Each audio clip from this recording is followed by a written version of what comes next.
el Rey de gloria, el Rey de majestad. Gracias sublimes, perfecto es su amor. Tomaste mi lugar, cargaste tú mi cruz. Tu vida dice ahí, y ahora libre soy. Hoy vamos a compartir Efesios capítulo 5 y vamos a estar compartiendo 5:21 hasta el 6:9. Desde el capítulo 5, versículo 21, hasta el capítulo 6, versículo 9. Por eso en este momento quiero invitarlos a que podamos leerlos de manera alternativa.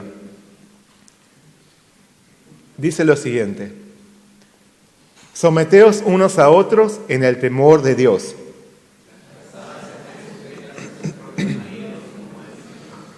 Porque el marido es cabeza de la mujer, así como Cristo es cabeza de la iglesia, la cual es su cuerpo, y Él es su Salvador.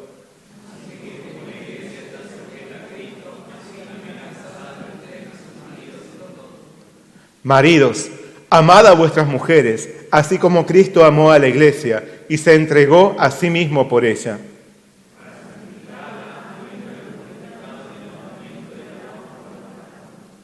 A fin de presentársela a sí mismo, una iglesia gloriosa, que no tuviese mancha, ni arruga, ni cosa semejante, sino que fuese santa y sin mancha.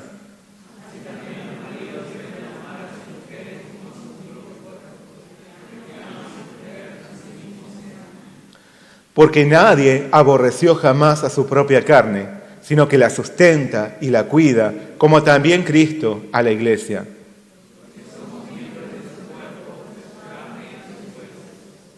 Por esto dejará el hombre a su padre y a su madre, y se unirá a su mujer, y los dos serán una sola carne.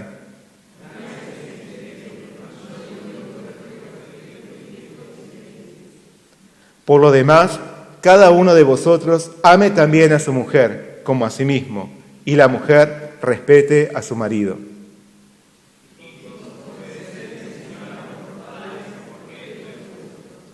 Honra a tu padre y a tu madre, que es el primer mandamiento con promesa.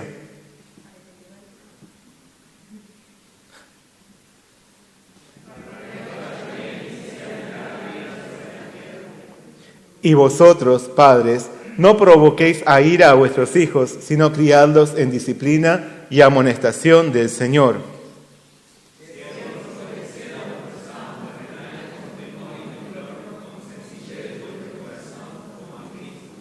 No sirviendo al ojo como los que quieren agradar a los hombres, sino como siervos de Cristo, de corazón haciendo la voluntad de Dios.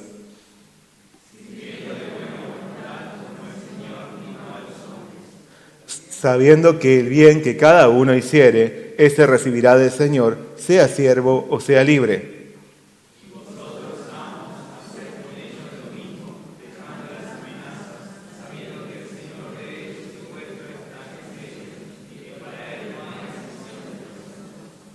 Un poco largo, ¿no? Pero vamos a estar viendo diferentes relaciones que podemos encontrar en el hogar, ¿sí? Y en el trabajo también. Pero bueno, primeramente vamos a hacer juntos una oración. Señor Padre Celestial, te damos muchas gracias en esta mañana por darnos tu palabra. Ayúdanos para que a través del mensaje del día de hoy, nuestro corazón sea derretido en tu presencia, para que podamos llevar una vida que sea de verdadera bendición allí donde nos encontremos, en nuestros ámbitos más cercanos, en los lugares en los que tú nos pones para que nosotros podamos hacer brillar tu luz. Acompáñanos, Señor, desde el principio y hasta el final en este mensaje, en esta predicación del día de hoy, y ayúdanos a experimentar más de tu Espíritu Santo. Te damos muchas gracias por todo. Pedimos todo en el nombre de nuestro Señor Jesús. Amén. Vamos a leer el versículo clave del día de hoy, que es justamente el primero, el versículo del capítulo 5, 21. Leamos juntos. Ya someteos unos a otros en el temor de Dios. En el temor de Dios. En su carta a los Efesios, Pablo nos presentó hasta ahora las bendiciones de Dios hacia nosotros. Asimismo, nos mostró la necesidad de mantenernos en continua lucha espiritual. En esa lucha, habiendo sido salvados en Cristo, existe un deber ineludible frente a nuestro Señor. Fuimos llamados a vivir en amor y santidad, según el nuevo hombre, como hijos de luz, como sabios y no como necios, llenos del Espíritu Santo. Pero además de nuestro correcto proceder para con el Señor, Pablo nos menciona nuestros deberes para con nuestros semejantes. Por un lado nos declara cuál es la estrecha relación de amor que el Señor espera que haya entre hermanos en la fe. Quienes somos parte de la iglesia conformamos un único cuerpo. Somos uno en el Señor. Pero por otro lado, como vemos en la palabra de hoy, Pablo nos conduce a una realidad aún más inmediata. Nos insta a examinar nuestra vida cotidiana. Nos lleva a observar cómo debemos hacer brillar la luz del Señor en nuestros ámbitos más cercanos. Porque un hijo de Dios no solo lo es en la iglesia una vez o dos a la semana. Un hijo de Dios lo es en todo tiempo, en todo lugar y ante toda clase de personas, sea ante otros hermanos en la fe o ante incrédulos. Por lo tanto, el que ha recibido la salvación en Cristo vive en el temor de Dios. Que el resplandor del Señor brille también en nuestra vida diaria. Demos así gloria a Dios y presentemos un testimonio fiel ante quienes nos rodean, para animarlos, para bendecirlos, para llamarlos a la salvación que solo está en nuestro Señor Jesús. Amén. Pablo nos exhorta a llevar una vida de santidad práctica. Para esto, antes que nada, él nos presenta la base y fundamento de todo su argumento. Nos dice, someteos unos a otros en el temor de Dios. Someteos unos a otros en el temor de Dios. Pablo nos insta a someternos unos a otros. Esta es una expresión sumamente fuerte. ¿Qué fue lo que quiso decir? ¿A qué se refiere este sometimiento?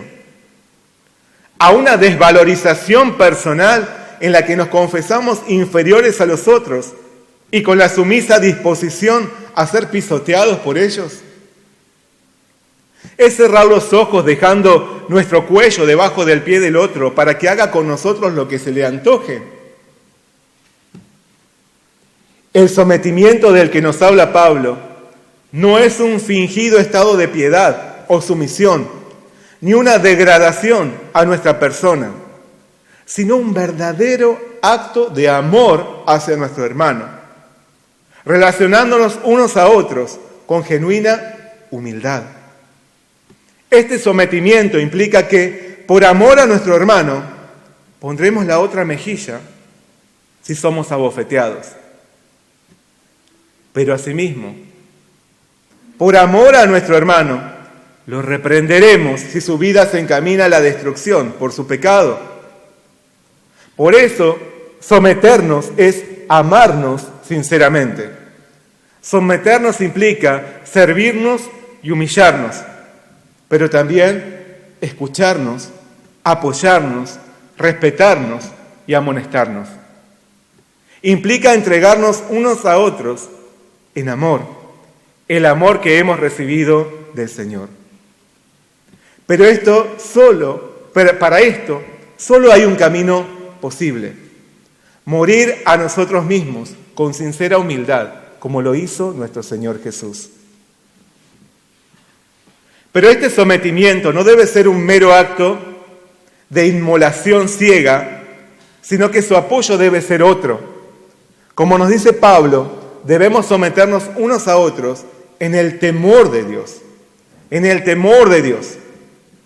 Nuestro sometimiento mutuo debe basarse en el temor de Dios. ¿Qué significa esto? No que debemos someternos unos a otros por miedo al castigo divino. Por el contrario, debe ser el resultado de haber experimentado el amor del Señor y por nuestro deseo de seguir su ejemplo.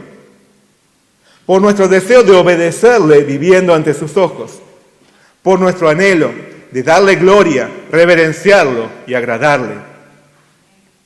Ahora bien, ¿dónde también nos insta Pablo a practicar ese sometimiento de amor, conforme al ejemplo de nuestro Señor Jesús y en el temor de Dios? ¿Dónde nos insta también a practicar este sometimiento? En el hogar. Específicamente, entre esposos. Hoy veo muchos matrimonios sentados uno al lado del otro. El apóstol señala: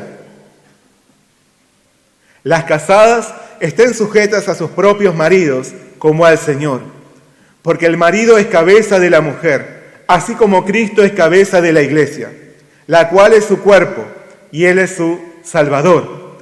Así que como la iglesia está sujeta a Cristo, así también las casadas lo estén a sus maridos en todo. Con el anhelo de establecer hogares sanos y con un correcto equilibrio espiritual, Pablo se dirige primero a las casadas. De este modo, exhorta a las esposas a sujetarse a sus maridos como expresión de amoroso sometimiento. Así el apóstol busca guardar el orden y la armonía de la familia, porque de acuerdo a la voluntad del Señor, el esposo ha sido establecido como cabeza del hogar, tal como Cristo es cabeza de la iglesia. Pero esta sujeción de la mujer no debe ser de forma forzada ni fingida, sino por auténtico amor y respeto, entrega y humildad, reconociendo sinceramente la autoridad de su esposo para animarlo a conducir el hogar, sujetándose a su marido como al Señor, tal como la iglesia está sujeta a Cristo. No parcialmente, dice el apóstol, sino en todo, como muestra de amor y confianza. De esta forma, Pablo exhorta a las esposas a vivir en el temor de Dios. No es fácil de escuchar, ¿no?, para las esposas, pero dicen amén, ¿no? En verdad, estas palabras pueden sonar sumamente machistas. No obstante, inmediatamente después, Pablo les habla a los esposos. Les dice: maridos, amad a vuestras mujeres así como Cristo amó a la iglesia y se entregó a sí mismo por ella, para santificarla, habiéndola purificado en el lavamiento del agua por la palabra, a fin de presentársela a sí mismo, una iglesia gloriosa, que no tuviese mancha, ni arruga, ni cosa semejante, sino que fuese santa y sin mancha. Como cabeza del hogar, los esposos no tienen derecho a abusar de su autoridad. Antes, los maridos tienen la mayor responsabilidad y la más urgente necesidad de buscar asemejarse al Señor Jesús. Los esposos son exhortados a amar a sus esposas, pero no con un amor meramente sentimental.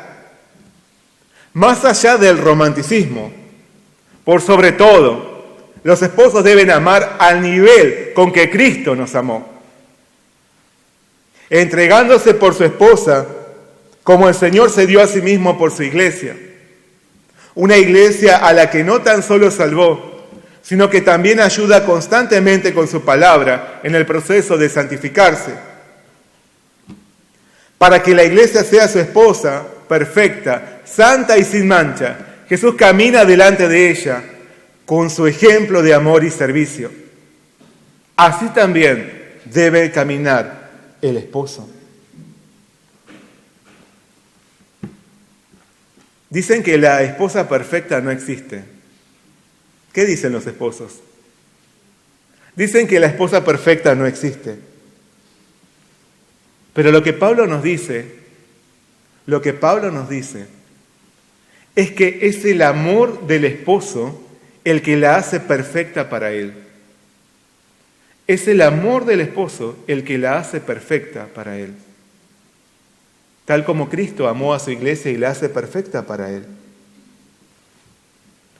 Por eso, el apóstol también añade: así también los maridos deben amar a sus mujeres como a sus mismos cuerpos. El que ama a su mujer, a sí mismo se ama. Porque nadie aborreció jamás a su propia carne, sino que la sustenta y la cuida. Como también Cristo a la iglesia. Porque somos miembros de un cuerpo, de su carne y de sus huesos. Nadie en su sano juicio maltrataría a su cuerpo. Por el contrario, todos lo alimentamos y lo cuidamos para nuestro bien. Del mismo modo, Cristo cuida de su cuerpo, de su iglesia. La alimenta y la protege. De igual manera, también el esposo debe nutrir de amor y cuidar a su esposa. ¿Amén? ¿Amén? Porque la esposa es su mismo cuerpo. Como citó Pablo, por esto dejará el hombre a su padre y a su madre y se unirá a su mujer y los dos serán una sola carne. Los esposos son una sola carne, un mismo cuerpo. Habiendo sido Dios el que instituyó esta unidad, es Él, por lo tanto, quien hace posible la perfecta comunión en la familia de los creyentes. Y para esto nos dio un claro ejemplo de amor entre esposos por medio de Jesús. Por eso Pablo declaró: grande es este misterio, mas yo digo esto respecto de Cristo y de la iglesia. Como conclusión, el apóstol declaró: por lo demás, cada uno de vosotros ame también a su mujer como a su mismo cuerpo, y la mujer respete a su marido. ¿Por qué aparecen conflictos y problemas entre esposos cristianos? ¿Por qué? Principalmente porque los esposos no viven en el temor de Dios. Tal vez porque el equilibrio espiritual se ha alterado. El orden y la armonía del hogar se mantienen cuando existe un sometimiento de genuino amor y respeto entre esposos.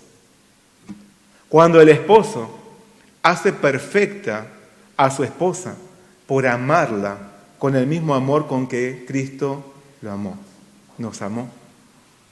Cuando la esposa respeta a su esposo con la misma sujeción que tiene al Señor.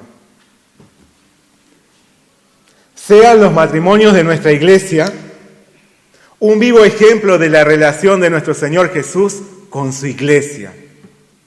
Que cada hogar sea un paraíso en el que reina nuestro Dios y en el que los hijos crecen en un ámbito confortable y ejemplar, donde a diferencia de otras familias en las que Jesús está ausente, exista amor y no discusiones, unidad y no desunión, protección y no indiferencia, respeto y no malos tratos. Haya, por lo tanto, un sometimiento de amor entre esposos, viviendo así, conforme al ejemplo de Cristo y en el temor de Dios. Amén.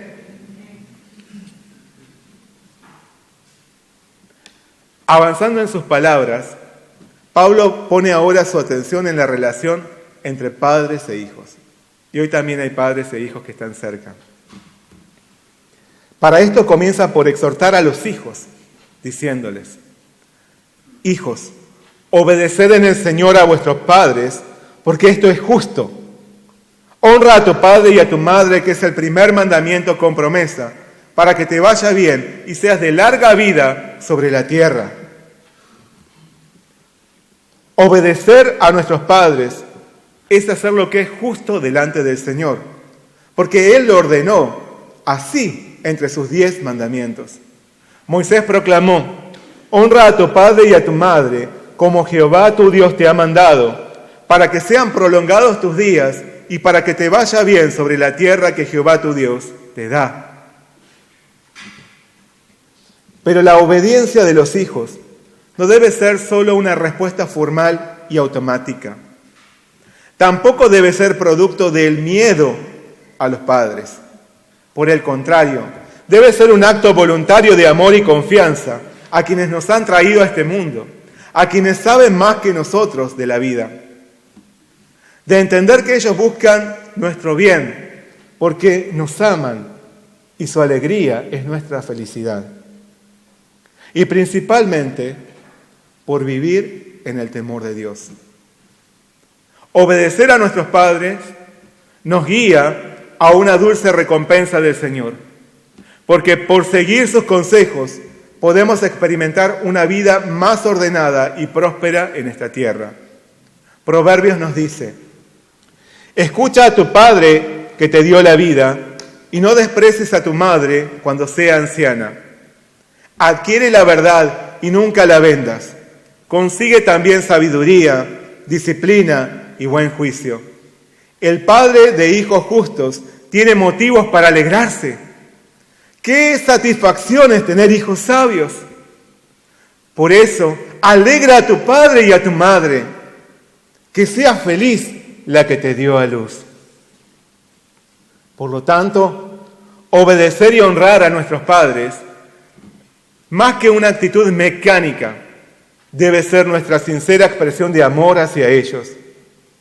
El hijo que muestra su amor y respeto hacia sus padres por obedecerles y recibir sus consejos, los hace sentir honrados.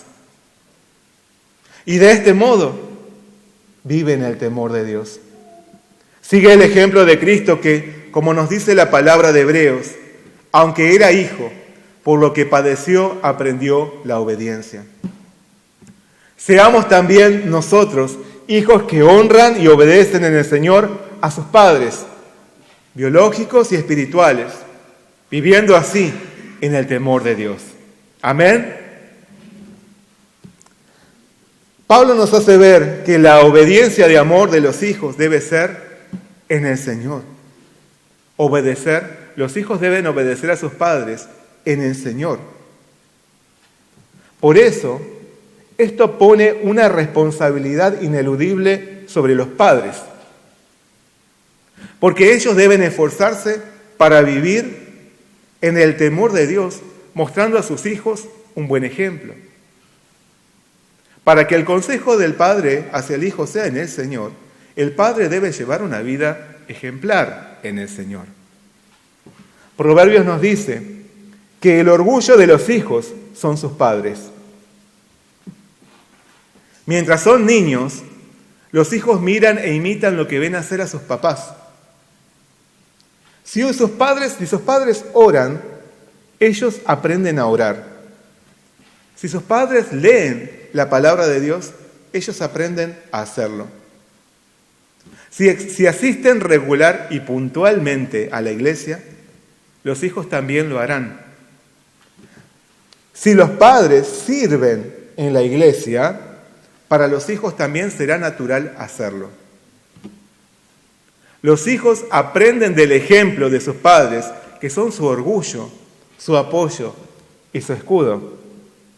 Por eso, Pablo exhorta a los padres a llevar una vida ejemplar en el Señor, para no herir, desalentar ni decepcionar a sus hijos. Él declara: y vosotros, padres, no provoquéis a ira a vuestros hijos, sino criadlos en disciplina y amonestación del Señor. ¿Cuántos padres hay aquí? Varios padres, ¿no?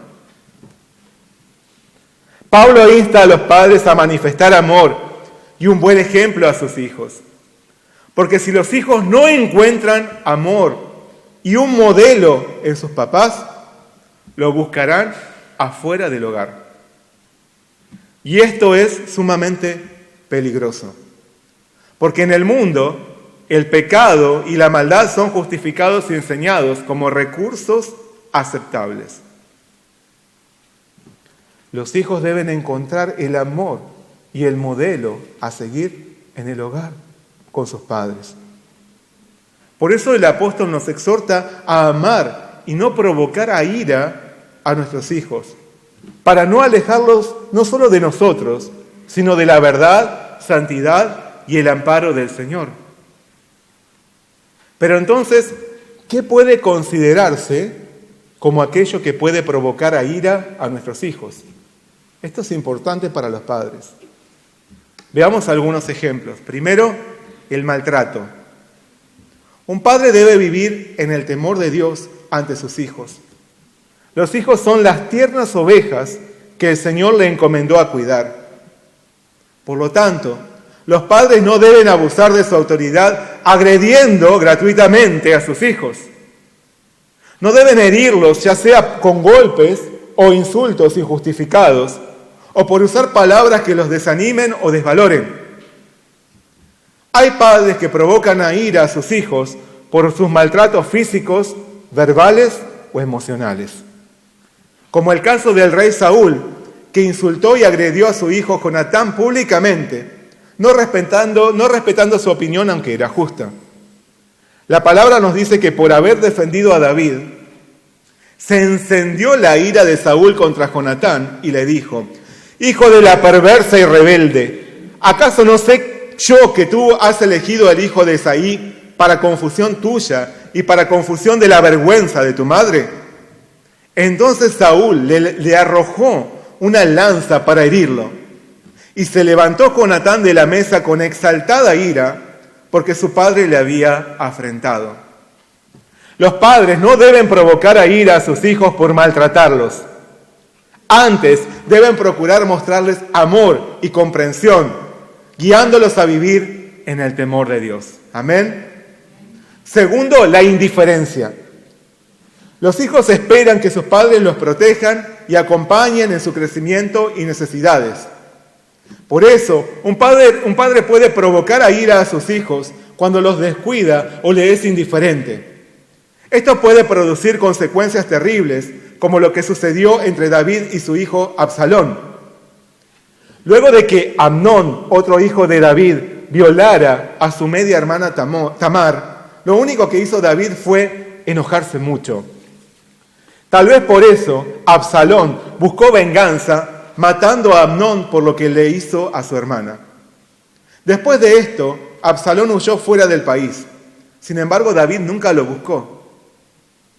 Recién después de 3 años lo hizo volver de su exilio, y encima por consejo del capitán de su ejército.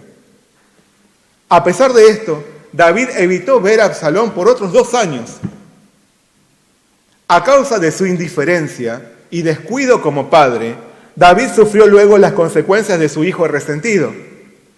Absalón se volvió su rival, ignoró al Señor y usurpó el trono. Finalmente, este hijo rebelde murió en una batalla contra los aliados de su padre. Un padre provoca a ira a su hijo cuando le es indiferente, cuando descuida lo que para él es importante y no le presta atención.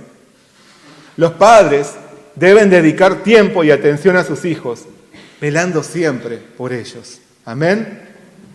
Tercero, el favoritismo. Cuando un padre muestra su preferencia a uno de sus hijos, provoca a ira al resto. Esto fue lo que sucedió entre José y sus hermanos, porque su padre lo amaba más que a los otros. La palabra nos dice: «Y amaba a Israel a José más que a todos sus hijos, y viendo sus hermanos que su padre lo amaba más que a todos sus hermanos, le aborrecían y no podían hablarle pacíficamente».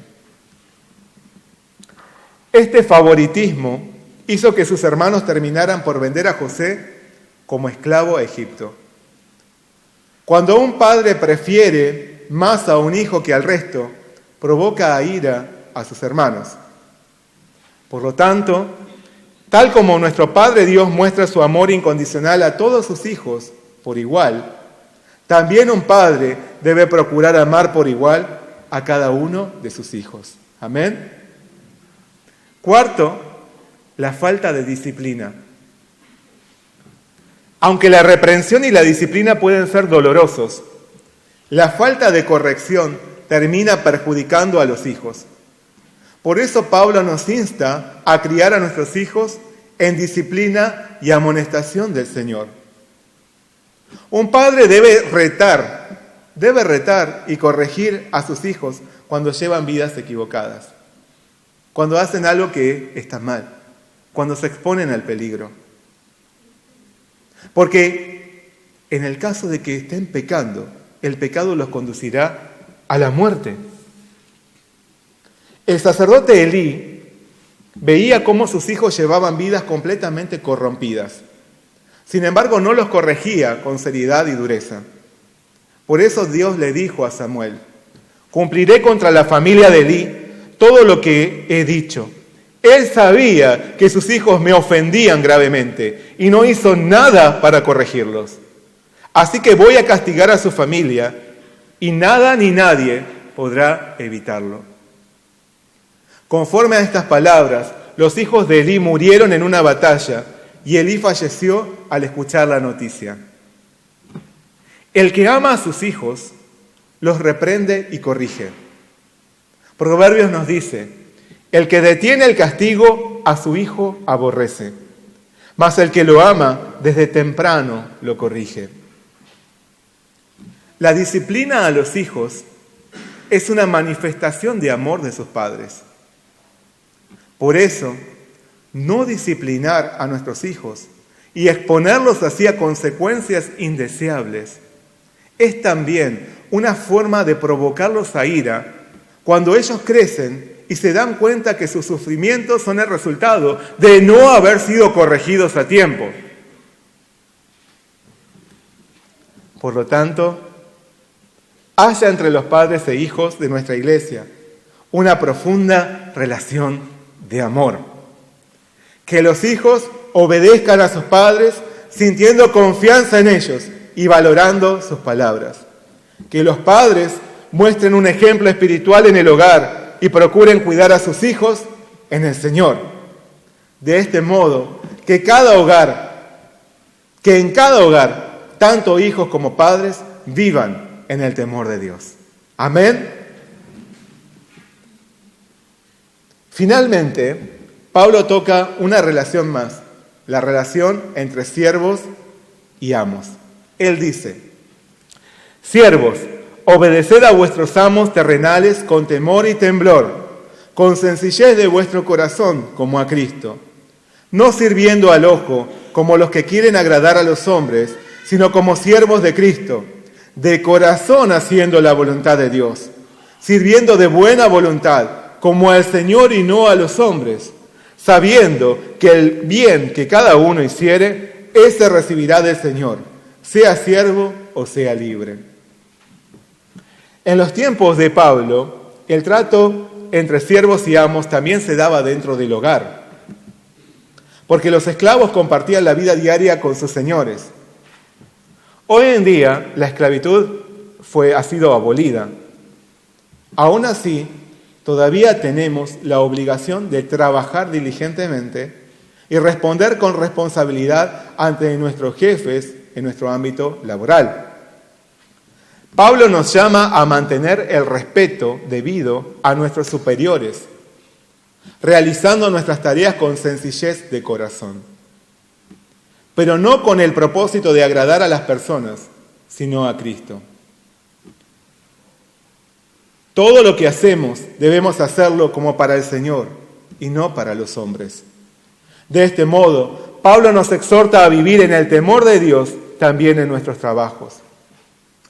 Cuando reconocemos que todo lo que realizamos es en realidad para el Señor, podemos librarnos del peso y sentimiento de queja y malestar.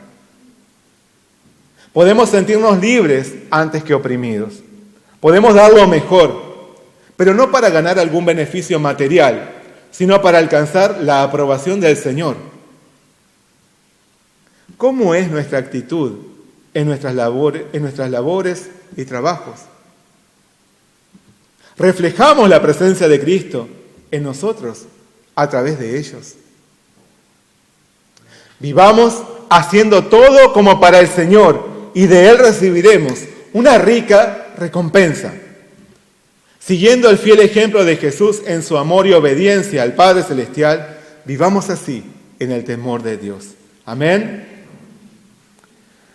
Pero Pablo no solo consideró el comportamiento de los siervos, sino que también se dirigió a los amos. Él expresó: y vosotros, amos, haced con ellos lo mismo, dejando las amenazas, sabiendo que el Señor de ellos y vuestro está en los cielos y que para Él no hay acepción de personas. Para Dios no hay diferencia entre siervos y amos, o entre empleados y jefes. Todos tenemos que rendir cuentas, todos tendremos que rendir cuentas ante el Señor.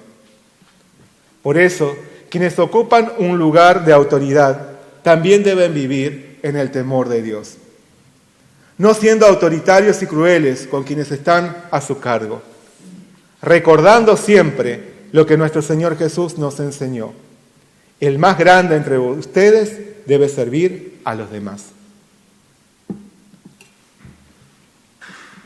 Para un hijo de Dios, cualquier relación sana en el hogar y en su ambiente más cercano solo es posible si vive en el temor de Dios. Tanto en el sometimiento de amor entre esposos, como en la relación entre padres e hijos, o entre subordinados y superiores. En todo, procuremos siempre agradar a nuestro Señor. Sigamos su voluntad y reflejemos su presencia en nosotros, buscando por sobre todo su aprobación. Y de Él asimismo recibiremos su recompensa. Amén. Vivir en el temor de Dios implica que observemos con cuidado y apliquemos lo que Dios espera de nosotros antes que acusar, señalar o criticar al otro porque no hizo a mi favor lo que correspondía hacer. Vos no me amás, por eso no te respeto. Vos no me respetás, por eso no te amo. Vos me provocás a ira, por eso no te hago caso. Vos tenés que obedecerme.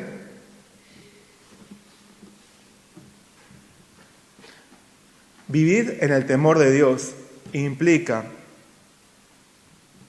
mirarme a mí mismo antes que exigir del otro un comportamiento hacia mí. Vivir en el temor de Dios implica tomar la decisión de hacer lo que el Señor espera de mí, en mi iglesia, en mi hogar, en mi trabajo. Por eso, vivir en el temor de Dios también implica saber perdonar. Perdonar al otro. Perdonar porque no siempre se comportó hacia mí como debió hacerlo. Porque tal vez no me respetó, tal vez no me amó, tal vez no me obedeció. Pero vivir en el temor de Dios implica hacer lo que yo debo hacer delante de Dios y también saber perdonar. En nuestro Señor tenemos un modelo de amor, un amor incondicional, un amor perdonador. Recibamos e imitemos ese amor. Amén. Vivamos así en el temor de Dios. Amén. Oremos juntos. Señor Padre Celestial, te damos muchas gracias en esta mañana por darnos tu palabra.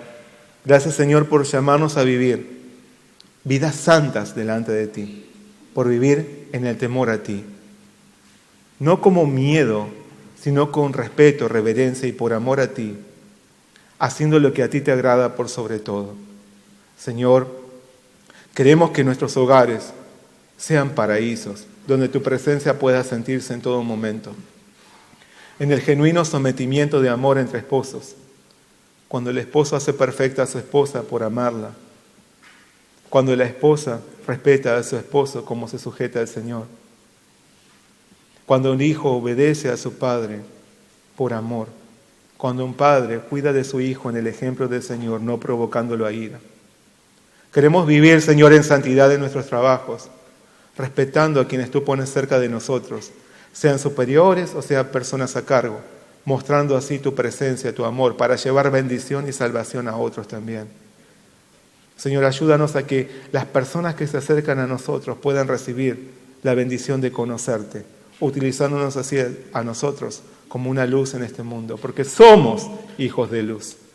Señor, en nuestros hogares, si hay algún tipo de distanciamiento, problema o aspereza, pueda ser resuelto delante de ti, por vivir cada uno de nosotros en el temor a ti. Muchas gracias, Señor, te damos por tu palabra y por animarnos a llevar vidas de santidad práctica. Te damos gracias por todo. Pedimos todo en el nombre de nuestro Señor Jesucristo. Amén. Tu amor, tomaste mi lugar.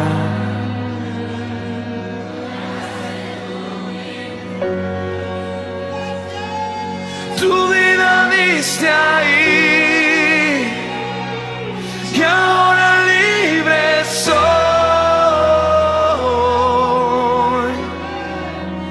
Jesús, te adoro por lo que hiciste.